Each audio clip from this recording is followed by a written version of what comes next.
ఇప్పుడు మనమే నిజాయితీకి రావాలని ప్రతి ఒక్కరిని పేరు పేరుగా మనవి చేస్తున్నా. జై జనసేన. ఈ కార్యక్రమాన్ని ముఖ్యంగా 6 సంవత్సరాల నుంచి 60 సంవత్సరాలు ముసలు లేదా 80 సంవత్సరాలు ఉన్న మహిళలు, వృద్ధ మహిళలు కూడా చాలా మంది వచ్చున్నారు. వాళ్ళతో మాట్లాడుతూ ఇప్పుడు మనం వీళ్ళందరూ చూసాం. ప్రత్యేకించి ఈ పెద్దావిడి పవన్ కళ్యాణ్ అంటే అభిమానించే వయసు కాదు, కొడుకులు మనవలో ఉండే పరిస్థితి అమ్మాయి ఆవిడ కూడా ఈ రోజు మండు టెంట్లో వచ్చి ప్రస్తుతం. అమ్మ నువ్వు ఎక్కడి నుంచి వచ్చావు, ఏంటి పవన్ కళ్యాణ్ నీకు ఎప్పటి నుంచి ఎన్నాళ్ళ నుంచి పార్టీలోనో ఏంటి కథ? నేను ఆ పార్టీలో చేరి ఈ రోజుకి 12 సంవత్సరాలు. నా పేరు సోరాడ దానియమ్మ, వైజాగ్ నుంచి వచ్చాను.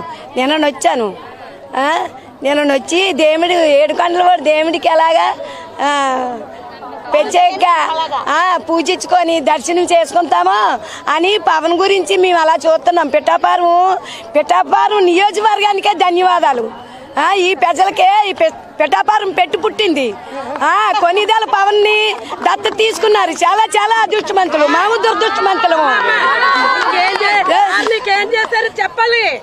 చెప్తాను.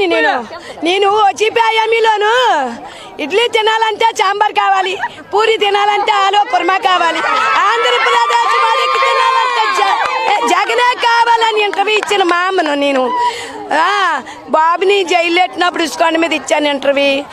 నా క్యాంటీన్లు మూసేసినప్పుడు ఇచ్చాను ఇంటర్వ్యూ. మరి రోజా పెద్ద కాజా ఇచ్చాను, పన్నీరిపోయినంత నవలినంత కాజా ఇచ్చాను. నేనైతే పవన్కి రోజుకు 200 మందికి నేను చెప్పాను. ఏమని చెప్పానంటే మన ఆంధ్రప్రదేశ్ అడుక్కు పాలైపోతుందని. ఒక సినిమా తీస్తే 50,000, 50 లక్షలు, 50 కోట్లు. ఒక సినిమా తీస్తే 40 కోట్లు. ఆ డబ్బాలకి చాలదా? మన ఆంధ్రప్రదేశ్ పక్క రాష్ట్రానికి వెళ్ళిపోతుంది. మన మనకు అందరూ అని నెట్టగా నిలిచుండి నేను పోని మాటలు పడి ఒడిదొడుకులు పడి మన ఆంధ్రప్రదేశ్ ఆదుకోనేందుకు నిట్టగా నిలబడ్డాడు. ఎవరు? కొన్నిదేళ్ళ పవన్. పిఠాపురం ఎమ్మెల్యే అయినా, డిప్యూటీ సీఎం గవర్నర్ అయినా, డిప్యూటీ సీఎం ముఖ్యంగా మహిళలకి సంబంధించి పూర్తిగా కూడా మనం వింటూ ఉన్న వాళ్ళ మాటల్లో ప్రత్యేకించి తమ పవన్ కళ్యాణ్ అంటే ఎంతకు అంత అభిమానం.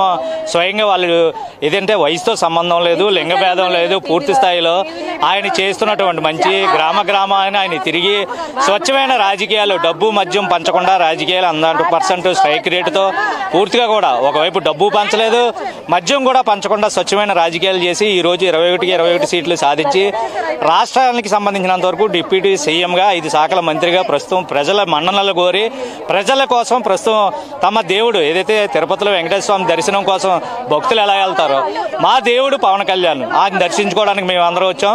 ఈ ఎండ మాకు లెక్కే కాదు, మా జీవితంలో మీ పడిన బాధలో ఒక లెక్కే కాదు అని చెప్పి. ఎందుకంటే దశాబ్ద కాలం పాటు అంటే 10 సంవత్సరాల పాటు వాళ్ళు యుద్ధమే చేశారు. ఆ శబ్దం 100 సంవత్సరాలు అంటే ఒక శతాబ్దం వినపడేటట్టుగా ప్రస్తుతం పవన్ కళ్యాణ్ బాటలు వేసుకున్నారు. వాళ్ళకి నిదర్శనం తార్కాణం ఈ మహిళలు, వీర మహిళలు. ముఖ్యంగా జనసేన పార్టీలో కీలక భూమి పోషించినటువంటి ఈ వీర మహిళలు మరొక్కసారి ఈరోజు పవన్ కళ్యాణ్ సభకి సంబంధించి పూర్తి స్థాయిలో పెద్ద పెట్టినైతే ఇక్కడికి తరలి వస్తున్నారు. తమ అభిమాన నేతకి తమ హర్షధ్వానాలతో జేజేలు పలకాలనే